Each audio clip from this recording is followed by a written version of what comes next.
الحمد لله نحمده ونستعينه ونستغفره. الحمد لله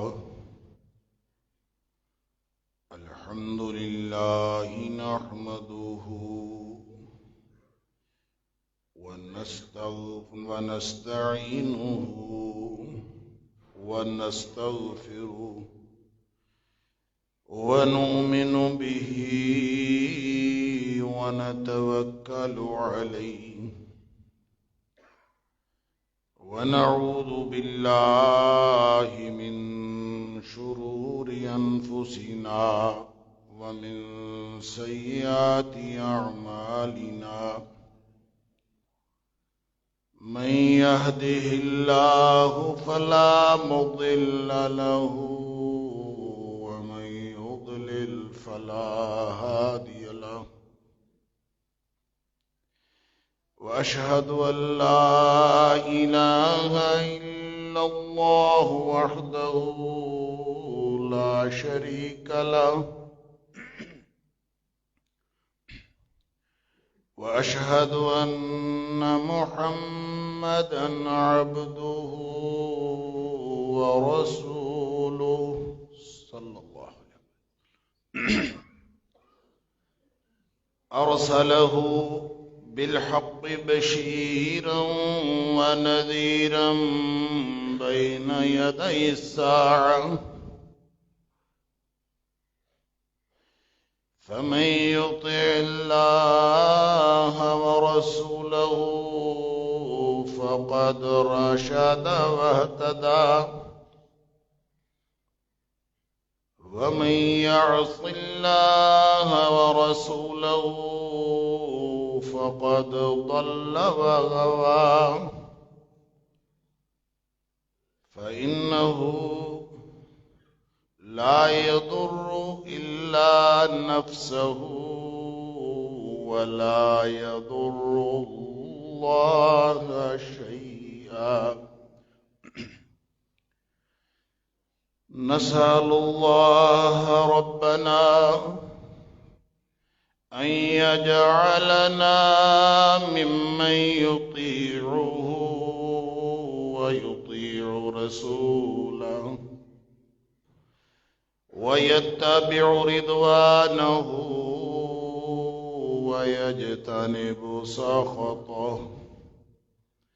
فإنما نحن به وله. أما بعد فإن خير الحديث كتاب الله وخير الهدي هدي محمد صلى الله عليه وآله وسلم. وشر الأمور محدثاتها وكل محدثة بدعة وكل بدعة ضلالة وكل ضلالة في النار. فأعوذ بالله السميع العليم من الشيطان الرجيم من همزه ونفخه ونفثه. بسم الله الرحمن الرحيم. والسماء بنيناها بأيد وإنا لموسعون. والأرض فرشناها فنعم الماهدون. ومن كل شيء خلقنا زوجين لعلكم تذكرون. ففروا إلى الله إني لكم منه نذير مبين ولا تجعلوا مع الله إلها آخر إني لكم منه نذير مبين۔ اور آسمان کو ہم ہی نے بنایا ہے اپنے ہاتھ سے، اور اس میں ہم وسعت کرنے والے، اور زمین اس کو ہم ہی نے بچھایا ہے، فنعم الماہدون، اور ہم بہترین بچھونا بنانے والے ہیں۔ اور ہر چیز میں ہم نے جوڑا جوڑا پیدا کیا تاکہ تم اس سے نصیحت حاصل کرو۔ بس تم سب دوڑ پڑو اللہ کی طرف، بے شک میں تمہارے لیے اس کی طرف سے واضح طور پر ڈرانے والا ہوں۔ اور دیکھو، اللہ کے ساتھ کوئی اور الہ نہ بنانا، بے شک میں تمہارے لیے اس کی طرف سے واضح طور پر ڈرانے والا ہوں۔ صدق اللہ العظیم۔ ہر طرح کی منفی چیز سے مثبت کی چیز کی طرف، ہر طرح کی نافرمانی سے ہر طرح کی اطاعت اور فرما برداری کی طرف، ہر طرح کے گناہ سے ہر طرح کی نیکی کی طرف، یہ وہ فرار ہے، یہ وہ دوڑ ہے، یہ وہ کوششوں کا رخ ہے، یہ وہ محنتوں اور کاوشوں کی سمت ہے جو اللہ کریم کو ہم سب سے مطلوب ہے۔ جوڑا جوڑا اس لیے کہا کہ ہر چیز کی ایک منفی سمت ہوتی ہے، ایک مثبت رخ ہوتا ہے، لہذا جو منفی چیز بتائی ہے وہ اس لیے نہیں بتائی کہ وہ تمہاری توجہ کا مرکز و محور ہو، منفی چیز اس لیے بتائی ہے تاکہ تم اس سے بچ جاؤ اور تم اللہ کی طرف دوڑو۔ اللہ اکبر۔ اس حوالے سے مختلف پہلوؤں پر تفصیل سے گفتگو کا سلسلہ اللہ کے فضل اور اس کی توفیق سے جاری ہے۔ گزشتہ جمعے میں اس کا ایک پہلو جو فَفِرُّوا إِلَى اللَّهِ ہی کا ایک حصہ ہے، وہ ہے بے حیائی سے حیا کی طرف دوڑ پڑنا، کہ اللہ نے بے حیائی سے منع کیا ہے، وہ منفی رخ ہے، وہ منفی سمت ہے، اور اس کا مثبت رخ حیا ہے۔ لہذا جس چیز سے اس نے منع کیا ہے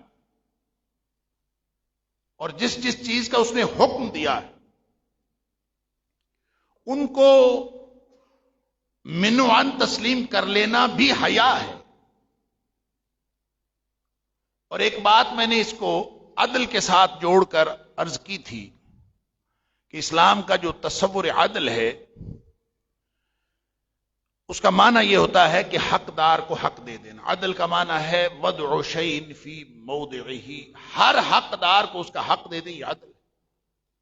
لہذا عدل صرف وہ نہیں ہے جو جج کرتے ہیں عدالتوں میں بیٹھ کر، عدل صرف وہ نہیں ہے جو حکمران قانون کی کرسی اور انتظام کی کرسی پر بیٹھ کے کرتے ہیں۔ عدل ہر شخص کے ساتھ تعلق رکھتا ہے، اور ہر شخص اپنے جو بھی اس کے اوپر حقوق لوگوں کے متعین ہوتے ہیں وہ حقدار کو حق دے دے تو اس کا مطلب ہے وہ عدل کرتا ہے۔ اور یوں محسوس ہوتا ہے کہ پوری زندگی انسان کی وہ عدل کے دائرے کے گرد گھومتی ہے، مرکز عدل ہے۔ اسی طرح جو حیا ہے، حیا بھی دراصل اللہ کی حدود کے اندر رہنے کا نام ہے۔ گویا اسلام کی کوئی کڑی دوسری سے ٹوٹی ہوئی نہیں ہے، یہ بے ربط دین نہیں ہے، یہ جڑا ہوا دین ہے۔ لہذا جب آپ اس کی ایک کڑی کو دیکھتے ہیں وہ دوسرے کے ساتھ یوں جڑی ہوئی ہے، بلکہ بعض اوقات محسوس ہوتا ہے کہ پورا دین اسی ایک کڑی کے اندر موجود ہے۔ یہ ایک اسلام کا، دین کا ہولسٹک ایک کلی تصور ہے۔ ادخلوا فی السلم کافہ، دین ہے، قبول کرنا ہے کہ نہیں کرنا آپ کی مرضی۔ آپ کافر مرنا چاہتے ہیں تو اسلام اس سے کوئی سروکار نہیں رکھتا۔ لا اکراہ فی الدین کا یہی معنی کہ دین کسی کو جبرن مسلمان نہیں کرتا، لیکن جس نے مسلمان ہونا ہے اس کے اوپر تو پابندیاں لاگو ہوں گی۔ اسلام پابندیاں لاگو کرتا ہے، اور جس دن آپ نے کہہ دینا ہے نا کہ میں مسلمان ہوں، اللہ اکبر، اس دن آپ کے اوپر ایک ایسی پابندیوں کا پورا جال، پورا ضابطہ وہ آپ کے اوپر لاگو ہو جائے۔ ادخلوا فی السلم کافہ، اب آپ نے اس میں پورے کا پورا داخل۔ اللہ، یہ شہادت گہی الفت میں قدم رکھنا ہے۔ لوگ آسان سمجھتے ہیں مسلمان ہونا، گویا مسلمان ہونے کا اعلان یہ تھا کہ اللہ، آج سے پہلے ہم اپنی مرضی کی زندگی گزارتے تھے، آج کے بعد ہم تیری مرضی کی زندگی گزاریں۔ اسلام نام اس چیز کا، اسلم یسلم اسلام، اپنے آپ کو اللہ کے سپرد کر دیں۔ لہذا وہ ساری پابندیاں جو ایک دم انسان کے اوپر لاگو ہوتی ہیں، ان پابندیوں میں ایک پابندی ہے حیا۔ اور جس طرح عدل ایک پوری زندگی کا اصول ہے، اسی طرح حیا بھی ایک پوری زندگی کا اصول ہے۔ حیا کیا ہے؟ جیسے میں نے گزشتہ جمعے میں عرض کیا، فحشاء یا فحش حد سے گزر جانے کا نام ہے، حیا حد کے اندر رہ جانے کا نام۔ وہ پابندیاں جو اللہ اور اس کے رسول صلی اللہ علیہ وسلم نے لگائی ہیں، اس سے تجاوز نہ کرنے کا نام حیا۔ اور اگر کوئی شخص حیا والی زندگی گزارتا ہے تو اس کا مطلب ہے حقدار کو حق دیتا ہے۔ اس لیے اللہ کریم نے، میں نے حوالہ دیا تھا سورہ نحل کی آیت نمبر 90 کا، بڑی معروف آیت ہے جس میں اللہ کریم نے، جس کو اہل علم کہتے ہیں یہ تقوی کی جامع آیت، لیکن اس میں 3 باتوں کا حکم دیا، 3 باتوں سے منع فرمایا۔ ان اللہ یامر بالعدل والاحسان وایتاء ذی القربى، اللہ تمہیں حکم دیتا ہے عدل کا۔ سب سے پہلا اصول کیا ہے؟ عدل۔ اور سورۃ المائدہ میں فرمایا اعدلوا هو اقرب للتقوى، کہ تم ہر صورت میں بس عدل کیے جاؤ، یہی تمہیں تقوی کے پاس لے جائے گا، اور تمہیں جو منزل حاصل کرنی ہے وہ اسی کے ذریعے سے حاصل ہو جائے گی۔ اور امام غزالی علیہ رحمہ کہا کرتے تھے کہ اگر پورا قرآن اللہ نہ بھی نازل کرتا، ایک کلمہ اللہ نازل کر دیتا۔ امام شافعی نے تو ایک سورت کی بات کی تھی۔ امام شافعی علیہ رحمہ کا قول ہے کہ اللہ قرآن کی 114 صورتیں نہ بھی نازل کرتا، ایک صورت نازل کر دیتا بس، اور لوگ اس ایک صورت کو سمجھ کر پڑھ لیتے اور اس پر عمل کر لیتے، تو انسانوں کی ہدایت کے لیے وہی ایک صورت کافی۔ اور یہ صورت سورۃ العصر، والعصر ان الانسان لفی خسر الا الذین آمنوا وعملوا الصالحات وتواصوا بالحق وتواصوا بالصبر۔ 4 مراتب ہیں، 4 مراحل ہیں، یہ 4 خصوصیات ہیں، وہ اپنے اندر دیکھ لیجیے، اگر ہیں تو انشاءاللہ کامیابی ہے، اگر وہ نہیں ہے تو خسارہ ہی خسارہ۔ لہذا پورا گویا دین کا خلاصہ اس کے اندر آ گیا۔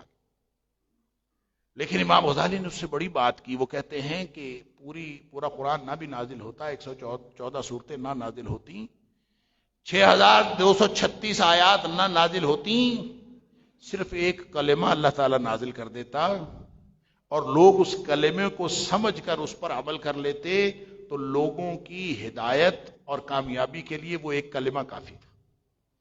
اور وہ کلمہ کیا ہے؟ اعدلوا، عدل کرو، حقدار کو حق دو، معاملہ بہن بھائیوں کا ہو، حقدار کو حق دو۔ جہاں جہاں حق ہے، اور یہ حق شروع ہوتا ہے انسان کے اپنے جسم سے، پھر ارد گرد کے افراد سے، پھر پورے معاشرے سے، پھر نبی اکرم صلی اللہ علیہ وسلم کا حق، ساری انسانیت سے بڑا حق نبی اکرم صلی اللہ علیہ وسلم کا، ان کا حق ان کو دے دو، پھر اس ساری کائنات میں سب سے بڑا حق اللہ کا حق ہے، اور اللہ کا حق اللہ کو دے دو، یہ سارے کا سارا نظام عدل کا قائم ہو جائے۔ یہ کامیابی کا ڈسپلن ہے، اور اس کے مقابلے میں ظلم کا ڈسپلن، عدل کے مقابلے میں ہوتا ہے ظلم۔ آپ نے کسی بھائی کا حق مار لیا یا اپنے جسم کا حق مار لیا، آپ ظالم ہیں۔ بھائی کا حق مارا، ظالم ہے۔ ماں باپ کا حق مارا، بڑے ظالم ہیں۔ اللہ کے رسول صلی اللہ علیہ وسلم کا حق مارا، ان کے حق میں ڈاکہ ڈالا، کسی اور کو نبی کریم صلی اللہ علیہ وسلم جیسا مطاع سمجھ لیا، کسی اور کو مقنن سمجھ لیا، اللہ اکبر، تو اس کا مطلب ہے آپ نے نبی کریم صلی اللہ علیہ وسلم کا حق مارا۔ وہ بڑے ظالم ہیں، اور جو اللہ کا حق اللہ کو نہیں دیتے وہ اس کائنات کے، اس دھرتی کے سب سے بڑے ظالم۔ ان الشرک لظلم عظیم، جو شرک کرنے والا ہے وہ سب سے بڑا ظالم۔ لہذا ایک طرف ظلم کا پورا ڈسپلن ہے، ایک طرف عدل کا پورا ڈسپلن ہے۔ آپ نے ظلم سے فرار اختیار کرنا ہے، عدل کی طرف جانا۔ یہ جو عدل کا پورا ڈسپلن آپ اپنے جسم سے لے کر اللہ کریم تک دیکھ لیں، تو یہ اصل میں حیا کا ڈسپلن بھی ہے۔ انسان کے اپنے جسم سے لے کر اللہ کی ذات تک جو حدود و قیود کا، جو حق، حقوق و فرائض کا جو ڈسپلن ہے، دراصل حیا کا ڈسپلن۔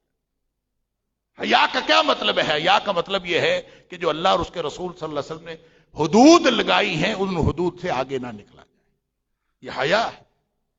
اور جو شخص ان حدود کا خیال رکھتا ہے، اس کا مطلب ہے وہ باحیا ہے، اور جو حدود کا خیال رکھتا ہے، اس کا مطلب ہے وہ حقوق کا خیال بھی رکھتا ہے۔ لہذا جو عدل ہے وہی حیا ہے۔ اس لیے فرمایا وَيَنْهَا عَنِ الْفَحْشَاءِ وَالْمُنْكَرِ وَالْبَغْيِ، جب حکم فرمایا تو پہلا حکم عدل کا ہے، جب منع فرمایا تو پہلا جس چیز سے منع فرمایا بے حیائی ہے۔ گویا جو شخص بے حیا ہو جاتا ہے وہ کبھی عدل بھی نہیں کر سکتا، جو بے حیا ہو جاتا ہے وہ کبھی کسی حقدار کو حق نہیں دے سکتا۔ لہذا وہ جو حق و حقوق کی پوری ایک ڈسپلن کی اور ضابطے کی جو اللہ کریم نے ہمیں سمت اور اس کا رخ عطا فرمایا ہے، اس کا آغاز انسان کے اپنے جسم سے ہوتا ہے۔ نبی اکرم صلی اللہ علیہ وسلم فرمایا ان لجسدک علیک حقا، تیرے جسم کا تیرے اوپر حق ہے۔ لہذا جو بے حیا ہوتا ہے نا، وہ اپنے جسم کو اپنا حق نہیں دیتا۔ بے حیائی کا آغاز اپنے جسم سے ہوتا ہے۔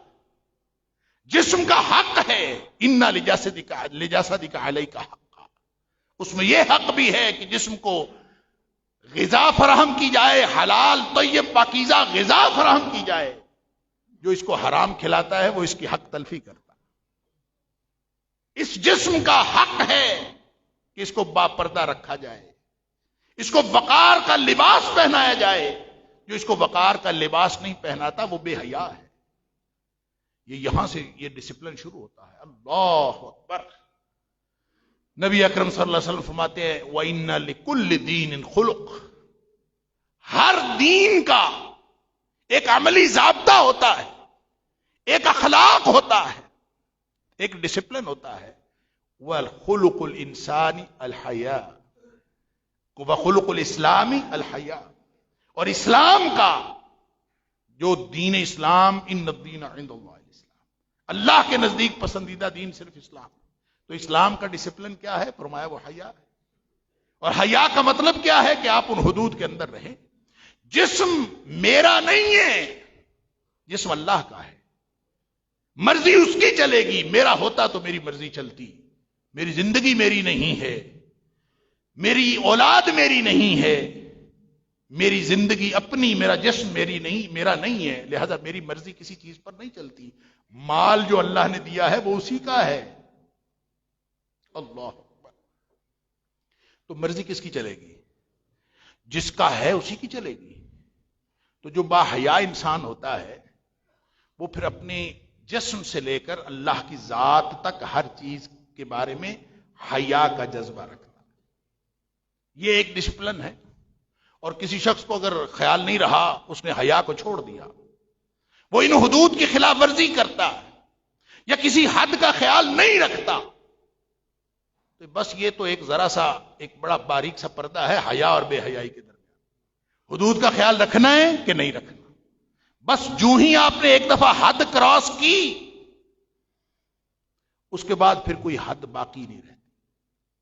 وہ چاہے آپ اپنے جسم کے بارے میں, چاہے آپ اپنے پڑوسی کے بارے میں, چاہے آپ اپنے بھائی کے بارے میں, چاہے اولاد کے بارے میں, چاہے میاں بیوی ایک دوسرے کے بارے میں, چاہے والدین اپنی اولاد اور اولاد اپنی والدین کے بارے میں, چاہے شاگرد اپنے استاد کے بارے میں یا استاد اپنے شاگرد کے بارے میں, جس نے جس دن بے حیائی اختیار کر لی, حیا کی حدود کراس کر لی, وہ چاہے کسی فنکشن پر, کسی تہوار پر کر لی, چاہے کسی سیزن میں کر لی, مومن تو مومن ہوتا ہے. اس کا تعلق کسی علاقے کے ساتھ نہیں ہوتا, کسی موسم کے ساتھ نہیں ہوتا. وہ ساری زندگی 24 گھنٹے 12 مہینے وہ ساری زندگی کا مومن ہوتا ہے. ایک لمحہ بھی اس کا اللہ کی یاد سے غافل نہیں ہوتا. اگر آپ نے ایک دفعہ بے حیائی اختیار کر لی نا, تو نبی اکرم صلی اللہ علیہ وسلم کا یہ فرمان میں نے آپ کے سامنے رکھا تھا, اذا فاتک الحیاء فاصنع بما شئت. یہ فرمایا یہ گزشتہ انبیاء کی جتنے نبی ہیں ان کے کلام کا خلاصہ ہے. اللہ کیا, اذا لم تستحی فاصنع ما شئت. جب حیا کی حدود آپ نے کراس کر لی, بے حیائی میں انسان گیا نہیں, تو پھر اس کے بعد کوئی حد ہے ہی نہیں. فاصنع ما شئت, موجیں لگ گئی. حیا کی حدود سے باہر نکلا, چاہے وہ جسمانی اپنی ذات کا حق ہو, چاہے وہ اپنے گھر بار کا حق ہو, چاہے بڑے چھوٹے کا حق ہو. ایک دفعہ نکل گیا تو پھر اس بے حیائی سے کوئی آدمی روک نہیں سکتا. لہذا جو فرد بے حیا ہو جائے, جو معاشرہ بے حیا ہو جائے, اس بے حیائی کی پھر کوئی حد باقی نہیں رہتی. اللہ اکبر. اندازہ کیجئے کتنی چھوٹی سی بات کہ نبی اکرم صلی اللہ علیہ وسلم فرمایا, من لم یرحم صغیرنا ولم یوقر کبیرنا فلیس منا. جو ہمارے چھوٹے کی پر شفقت نہیں کرتا, بڑوں کی عزت نہیں کرتا, وہ ہم میں سے ہے ہی نہیں. کیوں؟ اس لیے کہ یہ اسی ڈسپلن کا حصہ ہے, اسی حیا کے ڈسپلن کا حصہ ہے, حیا اور عدل کے ضابطے کا حصہ ہے. اگر جو شخص اپنی حیا نہیں کرتا, وہ کسی دوسرے کی حیا کیا کرے گا؟ پھر کوئی کسی کو بڑے چھوٹے کی حیا نہیں, بڑے کو چھوٹے کی. اب یہ لوگ کہتے ہیں نا کہ چھوٹے کو بڑے کی عزت کرنی چاہیے, بڑوں کو چھوٹوں پر شفقت کرنی چاہیے. بڑا چھوٹے پر شفقت نہیں کرتا, وہ بھی بے حیا ہے, اور جو چھوٹا بڑے کی عزت نہیں کرتا, وہ بھی بے حیا. اور اس کا فرق پتہ کہاں پڑتا ہے؟ آدمی سوچتا ہے یہ تو میری ذات کا معاملہ ہے, یہ میرا باہمی معاملہ ہے, کوئی حرج نہیں. اللہ,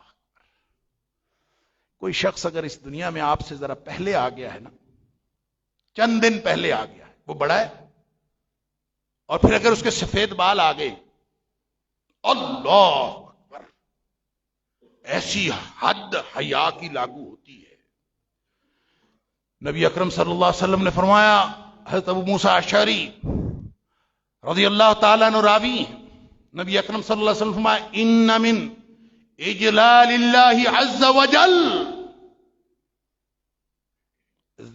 اکرام ذی الشیبۃ المسلم.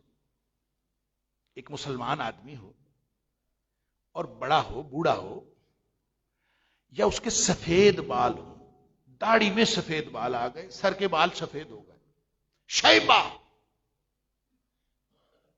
چاہے 2-4 بال ہی آ گئے. اللہ اکبر. جب کسی کے داڑھی میں اور بال میں سفید بال آ جاتے ہیں, نبی کریم صلی اللہ علیہ وسلم فرماتے ہیں اللہ سفید بالوں کی حیا کرتا ہے. اور پھر اگر کوئی انسانوں میں سے اس کی حیا نہ کرے تو کہاں فرق پڑتا ہے؟ فرمایا ان من اجلال اللہ عز وجل اکرام ذی الشیبۃ المسلم، ایک چٹے بالوں والا مسلمان ہو اور اس کی عزت کرنا ایسے ہے جیسے اللہ کی عزت کرنا.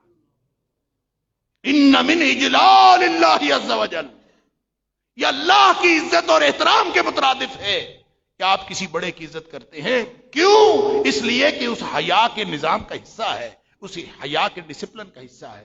اور بڑے کی کوئی عزت نہ کرے، چھوٹے پر کوئی رحم نہ کرے، یہ کسی بے حیا معاشرے میں ہو سکتا ہے، کبھی کسی حیادار معاشرے میں ہو سکتا ہے.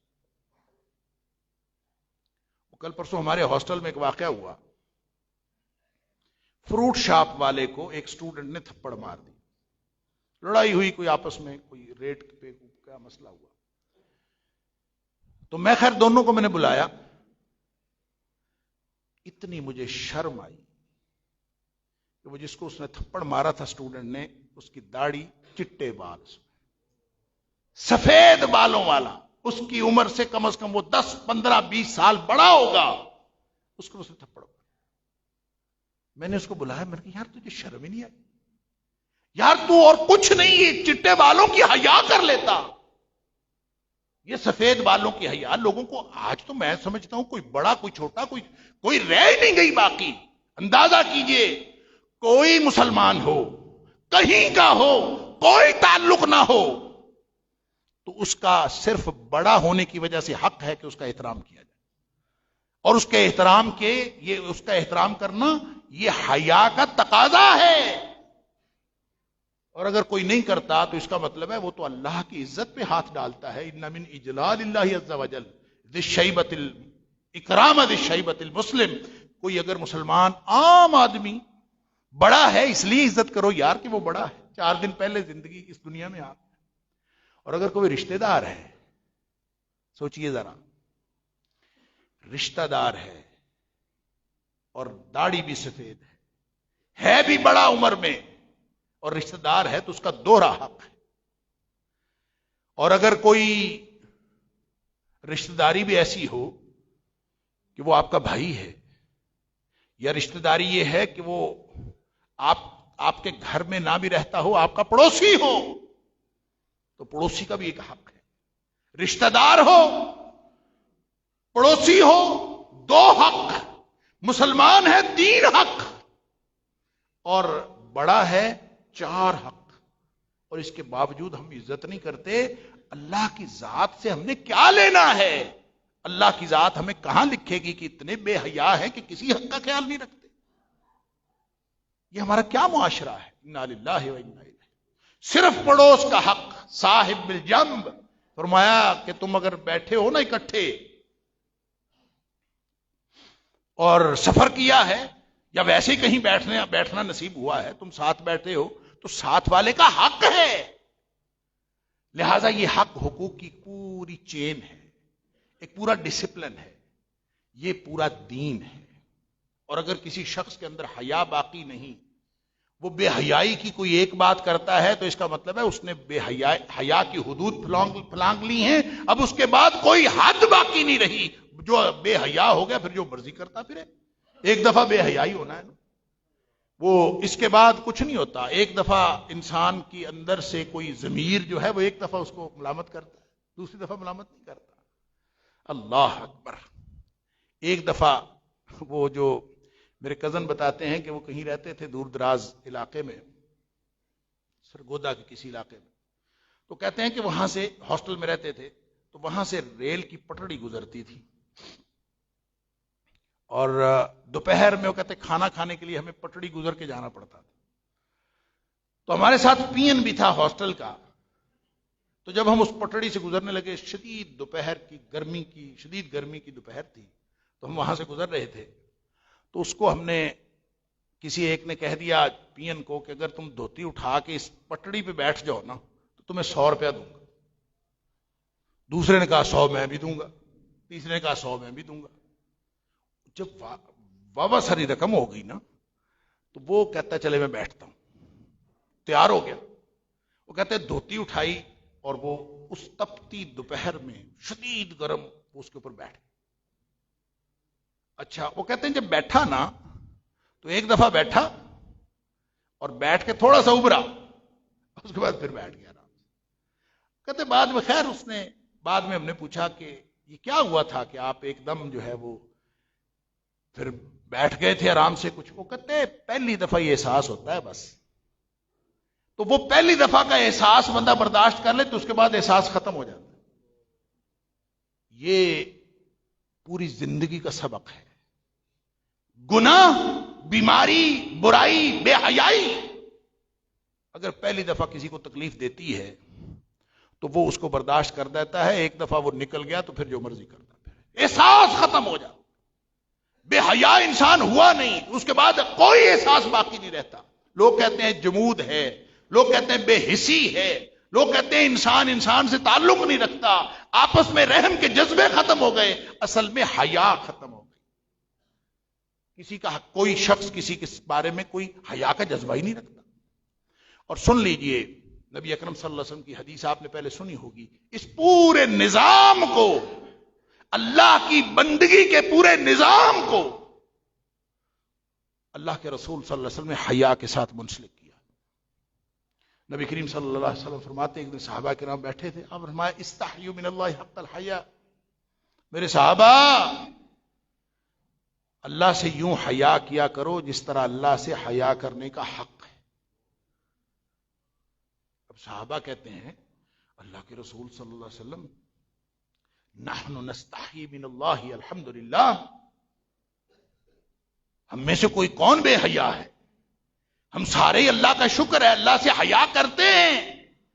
نحن نستحی من اللہ الحمدللہ، اللہ کا شکر ہے ہم سب حیا کرتے ہیں. یہ ایسے ہی ہے. وہ تو صحابہ کرام تھے نا، اور صحابہ کرام نے کہا ہم کرتے ہیں. تو نبی کریم صلی اللہ علیہ وسلم نے فرمایا نہیں، میں یہ نہیں کہہ رہا. جس حیا کا محدود تصور تم نے رکھا ہوا ہے وہ نہیں ہے. صحابہ کو، اور ہم کس بات کی مولی ہیں آج 21ویں صدی میں؟ ہمارا دین کہاں ہے؟ ہم نے تو دین سے دستبرداری اختیار کرتے کرتے کرتے ہمارے تو پلے کچھ نہیں رہا. ہم نے تو کہیں دین کا حیا کیا ہی نہیں. ہم نے تو کسی موقع پر اس حیا کی وجہ سے بریک لگائی نہیں. وہ جو نبی کریم صلی اللہ علیہ وسلم نے فرمایا تھا نا لَتُنْقَدَنَّ عُرَى الْإِسْلَامِ عُرْوَةً عُرْوَةً، اسلام کی کڑیاں ایک ایک کر کے ٹوٹتی چلی جائیں. کیا مطلب؟ لوگ ایک ایک کڑی کر کے اسلام کو چھوڑتے چلے جائیں. فَلَمَّا انْتَقَدَتْ عُرْوَةً، جب بھی کوئی ایک کڑی ٹوٹے گی یعنی لوگوں کے ہاتھ سے چھوٹے گی، تشبث الناس باللتی تلیہا، لوگ اس سے نیچے والی کڑی کو پکڑ لیں گے. چلو اتنا بھی ٹھیک ہے، اوپر والی سے دستبرداری. پھر وہ چھوٹی ہاتھ سے نیچے والی پکڑ لی، پھر وہ چھوٹی ہاتھ سے نیچے والی پکڑ لی. آہستہ آہستہ لوگ دین سے دستبردار ہوتے چلے جائیں. دین میری آپ کی ترجیح نہیں رہا. اس سے بڑی بے حیائی اور کیا ہو؟ اللہ. تو نبی کریم صلی اللہ علیہ وسلم فرماتے ہیں یعنی ہم سے کوئی پوچھے حیا کیا کرو، ہم بھی سارے کہیں گے ہاں اللہ کا شکر ہے ہم با حیا ہے. سنو نبی پاک صلی اللہ علیہ وسلم نے صحابہ کرام کو کیا فرمایا. فرمایا من استحیا من اللہ حق الحیا، جو اللہ سے اس طرح حیا کرنے کی کوشش کرے جس طرح اللہ سے حیا کرنے کا حق ہے. فَلْيَحْفَظِ الرَّأْسَ وَمَا وَعَى وَلْيَحْفَظِ الْبَطْنَ وَمَا وَعَى وَمَا هَوَى اللہ وَلْيَذْكُرِ الْمَوْتَ وَالْبِلَا وَمَنْ أَرَادَ الْآخِرَةَ تَرَكَ زِينَةَ الدُّنْيَا وَالْآخِرَةِ وَمَنْ فَعَلَ ذَلِكَ فَقَدْ اسْتَحْيَا مِنَ اللَّهِ حَقَّ الْحَيَاءِ. فرمایا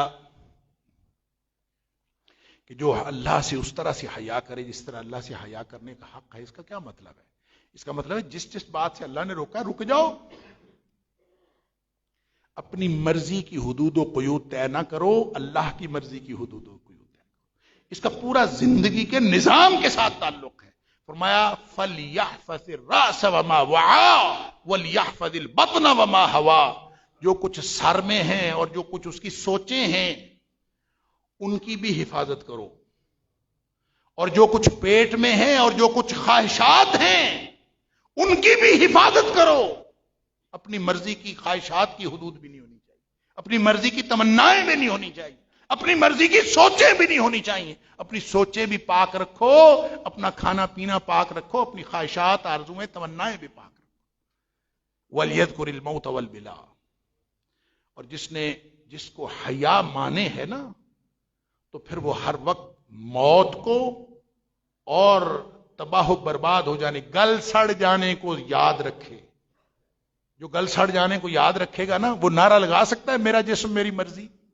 اس کو معلوم ہے کہ ایک دن یہ سارا کیڑوں نے کھا لینا ہے. اس کو معلوم ہے کہ ایک دم یہ میرے اوپر پہنے ہوئے کپڑے یہ سب گل سڑ جائیں گے, اور پیچھے کیا رہ جائے گا؟ ہڈیاں رہ جائیں گی, اور ہڈیاں بھی کچھ عرصے بعد زمین کے ساتھ مٹی کے ساتھ مٹی ہو جائیں گی. جس کو اپنی اوقات کا پتہ ہے وہ کبھی اس بات پر کوئی فخر, کبھی اس بات پر کوئی ایسا غرور کا, کوئی ایسا اپنے اختیار کا بول سکتا؟ فرمایا وَلْيَذْكُرِ الْمَوْتَ وَالْبِلَا, موت کو اور گل سڑ جانے کو یاد رکھو. اور فرمایا وَمَنْ أَرَادَ الْآخِرَةَ, جس کا ارادہ آخرت میں اللہ سے کچھ حاصل کرنے کا ہو, تَرَكَ زِينَةَ الدُّنْيَا تَرَكَ زِينَةَ الدُّنْيَا, اس کو چاہیے کہ وہ دنیا کی ساری زینتیں ترک کر دے, ان کو ترجیح نہ بنائے. دنیا کی جتنی چیزیں ہیں جس سے اس کی نظریں خیرہ ہو جاتی ہیں, جس سے اس کی آنکھیں چندھیا جاتی ہیں, ان کی طرف نگاہ کر کے خام خواہ اپنے آپ کو پریشان نہ کرے. جیسے قرآن میں اللہ نے فرمایا وَلَا تَمُدَّنَّ عَيْنَيْكَ إِلَىٰ مَا مَتَّعْنَا بِهِ أَزْوَاجًا مِّنْهُمْ زَهْرَةَ الْحَيَاةِ الدُّنْيَا, یہ دنیا کی زندگی کا سامان جو ہم نے لوگوں کو امتحان کے لیے دیا ہے, اس کی طرف آنکھیں پھاڑ پھاڑ کر اور آنکھیں لمبی کر کر کے نہ دیکھو. دل کر رہا ہو نا ان ساری زینتوں کو, وَأْمُرْ أَهْلَكَ بِالصَّلَاةِ وَاصْطَبِرْ عَلَيْهَا, حیا کا تقاضا یہ ہے کہ تم نمازیں پڑھو اور اپنے گھر والوں کو نمازوں پہ جمع رکھو, ڈٹا رکھو. وَاصْطَبِرْ عَلَيْهَا وَأْمُرْ أَهْلَكَ بِالصَّلَاةِ, اپنے گھر والوں کو بھی نماز کا کہو, خود بھی اسی کے اوپر ڈٹے رہو. یہ ہے اس کا علاج. اللہ اکبر. تو نبی کریم صلی اللہ علیہ وسلم نے فرمایا سوچوں کی بھی حفاظت کرو, خواہشوں کی بھی حفاظت کرو, موت کو یاد رکھو, اپنے ختم ہو جانے کو, اپنے انجام کو یاد رکھو.